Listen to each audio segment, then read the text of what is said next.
What's going on, everybody? Another video here. I want to talk about the upcoming fight this Saturday night. Deontay Wilder, Robert Helenius preview and prediction. And also on the card, we got Caleb Plant and Anthony Dirrell. Some good fights. First off, the fight's in New York, so I'm going to be going because I'm from New York and it's nearby. Hometown. It's in Brooklyn. I'm from Queens, but still close enough. So Wilder coming off of that third fight with Fury, obviously a great fight. That was over a year ago, and he broke his hands in that fight. Now, obviously, Wilder, he's still one of the top guys in the sport, but he's fighting Robert Helenius, who's one of his old sparring partners. So, to me, when you fight a guy who you were sparring with this whole time, and it was a guy that helped you get ready for the fight with Fury, it's pretty clear to me that you think you and your team, you guys think you could beat him after losing back-to-back fights to Fury. Now, Robert Helenius, he's a good fighter. He's coming off of 2 good wins versus Adam Kownacki.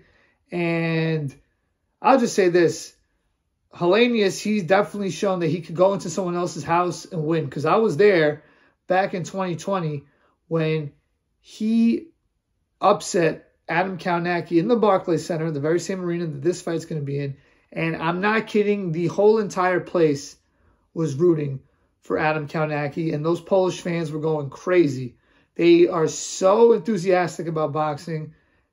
They were going nuts. And when he upset Kownacki and knocked him out, the whole place was silent. It was like a funeral home. It was crazy. I was like, whoa, what am I watching?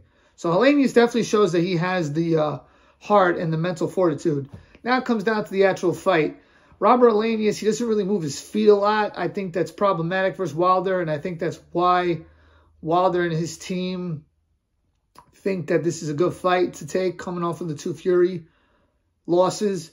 I think Wilder obviously has the big power advantage. I think Wilder has a speed advantage. So I'm expecting Wilder to knock him out. I think Wilder is the superior fighter, and he should be able to get back on track with a good win. But here's the thing.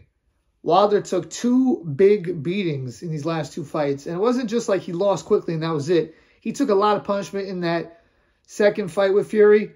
And it was to the point where they had to throw in the towel. Obviously, that was the whole fight that his trainer, Mark Breland, his trainer then at the time was Mark Breland. He threw in the towel.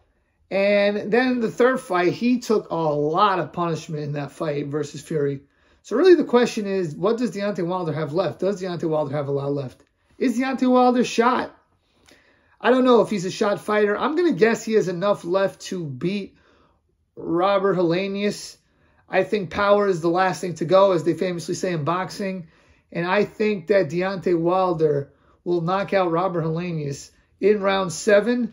And I think the most likely next course of action, the next step, is a Deontay Wilder-Andy Ruiz fight. They're both with PBC. That makes the most sense. I would bet Andy Ruiz is going to be in the house, and I think it'll be a big deal. But this is still Wilder. You know, he I think wants to knock out Helenius because, like my brother was telling me, Wilder's got to knock him out because that's what's selling at this point for Wilder. He's not the champion anymore, and Helenius is not a big name. So he's got to be the guy that knocks people out, and I think he will.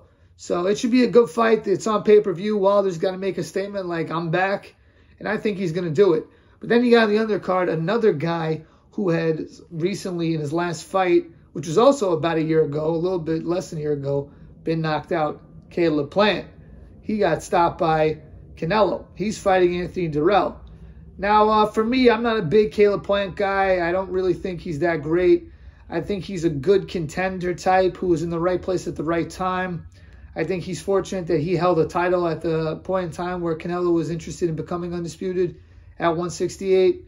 I think he has good boxing skills and decent speed, but not elite speed, and he doesn't have much power. So I don't think he's going to be a major factor in the 168-pound division.